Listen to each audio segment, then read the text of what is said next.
Assalamu alaikum wa rahmatullahi wa barakatuh mes chers frères et sœurs. Aujourd'hui, Inch'Allah, nous allons voir qu'il y a du bien dans chaque événement qui nous arrive. Mes chers frères et sœurs en islam, il y a bien une chose qui permet aux croyants de placer fermement leur confiance en Allah Azza wa Jal. Allah subhanahu wa ta'ala déclare que même les événements qui semblent défavorables ont beaucoup de bien en eux. Et en effet, Allah Azza wa Jal dit dans le Coran: il se peut que vous ayez de l'aversion pour une chose où Allah a déposé un grand bien. Surat An-Nisa, verset 19. Ou encore, il se peut que vous ayez de l'aversion pour une chose alors qu'elle vous est un bien. Et il se peut que vous aimiez une chose alors qu'elle vous est mauvaise. C'est Allah qui sait alors que vous ne savez pas. Surat Al-Baqarah, verset 216. Conscients de ces versets, mes chers frères et sœurs, les croyants recherchent le bien et la sagesse dans chaque événement. Aucun incident, aucune difficulté ou des troubles apparemment défavorables ne les tourmentent ou les bouleversent.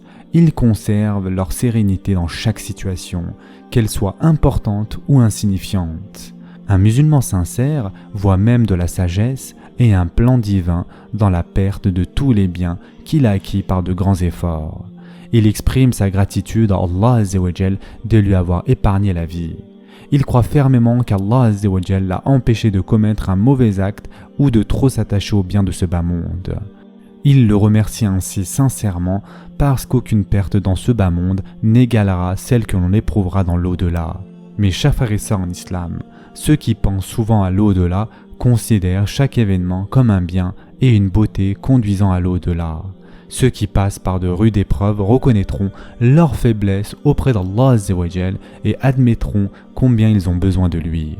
Ils se tourneront vers Allah Azza wa Jal avec plus d'humilité par des prières et ce souvenir les rapprochera davantage de lui. C'est sûrement un énorme bénéfice pour la vie dans l'au-delà. En outre, ceux qui placent leur confiance en Allah Azza wa Jal et qui font preuve de fermeté obtiendront l'agrément d'Allah Azza wa Jal et seront récompensés par un bonheur éternel. Ainsi, l'homme doit rechercher la sagesse et la beauté non seulement dans les épreuves difficiles, mais également dans la routine du quotidien. Ainsi, par exemple, un repas soigneusement préparé mais qui brûle peut nous pousser à prendre de nombreuses précautions qui, par la volonté d'Allah Azza wa Jal, empêcheraient un incident plus grave à l'avenir. Une personne peut échouer à un examen important auquel il avait attaché tous ses espoirs pour son avenir. Cependant, il y a également du bien dans son échec. Il devrait penser qu'Allah Azza wa Jal peut avoir voulu lui éviter certaines circonstances ou personnes défavorables et ainsi il doit se sentir heureux du résultat. D'un autre côté, sachant qu'Allah Azza wa Jal a mis en chaque événement beaucoup d'autres bénédictions manifestes ou cachées, les croyants constatent la beauté de la pleine soumission au conseil d'Allah Azza wa Jal. Une personne peut ne pas voir le bien et le but divin derrière chaque incident. Pourtant, elle devrait savoir qu'il y a certainement un bien dans tous les événements. Elle prie pour qu'Allah Azza wa Jal lui montre la sagesse et le but divin caché derrière tout ce qui se produit. Ceux qui se rendent compte du fait que tout a un but dans la création d'Allah Azza wa Jal n'utilisent jamais des expressions telles que « je souhaite ne pas avoir fait ceci » ou « je souhaite ne pas avoir dit cela ». Les erreurs, les défauts ou les événements apparemment malheureux contiennent essentiellement des bénédictions et ils constituent les épreuves du destin. Allah Azza wa Jal donne des leçons et des rappels importants à l'homme dans le cadre du destin qu'il crée pour chaque personne. Pour ceux qui savent analyser les événements avec profondeur, il n'y a ni erreur ni opposition en eux, mais des leçons, des avertissements et du bien de la part de leur Seigneur. Par exemple, un musulman dont le magasin brûle lors d'un incendie réfléchira à ce sujet et deviendra beaucoup plus sincère et plus véridique dans sa foi en considérant cet incident comme un avertissement divin à son attachement au bien de ce bas monde. Par conséquent, tout ce que l'on rencontre dans cette vie aura une fin. Une personne qui se rappelle la plus rude épreuve dans sa vie remarquera qu'elle n'est plus qu'un vague souvenir dans son esprit. Les gens se rappellent les scènes d'un film de la même façon. Le jour viendra où l'expérience la plus douloureuse deviendra seulement un souvenir dans la mémoire, tout comme l'image de la scène d'un film. Seule l'attitude que la personne affiche dans les moments difficiles et l'agrément d'Allah Azza wa Jal compte. L'homme ne rendra pas des comptes pour les épreuves, mais pour son attitude, ses pensées et sa sincérité lors de ces épreuves.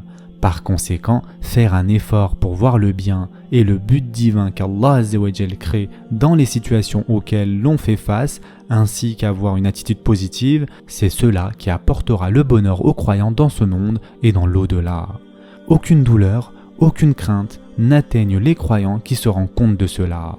De la même façon, aucune personne ou aucun événement ne peuvent leur causer de la crainte, du mal ou de la détresse dans ce bas monde et dans l'au-delà. Et en effet, Allah Azza wa Jal dit dans le Coran, nous dîmes, descendez d'ici vous tous, toutes les fois que je vous enverrai un guide, ceux qui le suivront n'auront rien à craindre et ne seront point affligés. Surat al-Baqarah, verset 38. Ou encore, en vérité, les bien-aimés d'Allah seront à l'abri de toute crainte, et ils ne seront point affligés, ceux qui croient et qui craignent Allah. Il y a pour eux une bonne annonce dans la vie d'ici-bas, tout comme dans la vie ultime. Il n'y aura pas de changement aux paroles d'Allah, voilà l'énorme succès. Surat Yunus, versets 62 à 64. Ce sera tout pour aujourd'hui.